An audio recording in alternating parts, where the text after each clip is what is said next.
মেয়েদের জীবনের তিনটি বাস্তব কষ্টের কথা। এক, মেয়েরা হাসলেও ভিতরে ভিতরে তারা কাঁদে।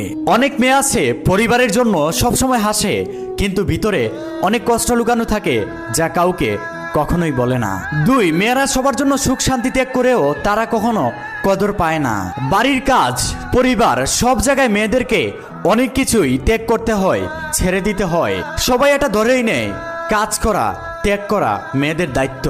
মেয়েরা কখনো সুখ শান্তি পাওয়ার যোগ্যই না। তিন, মেয়েরা যদি কখনো নিজের কোনো ইচ্ছা প্রকাশ করে তখন সবাই তার উপর হাজারটা বিচার করা শুরু করে দেয়। মেয়েরা যখন নিজের জীবনের কোনো সিদ্ধান্ত নিতে চায় তখন সমাজ তাকে নিয়ে কথা বলে। কেউ এটা জিজ্ঞেস করে না তোমার মন কি চায়।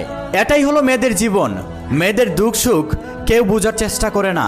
সবসময় সবাই তাদেরকে দোষ দিয়ে যায়, তাদের বিচার করে, কিন্তু তাদের মনের ভিতরে কি সেটা কেউ কখনো বুঝতে চায় না, বোঝার চেষ্টাও করে না।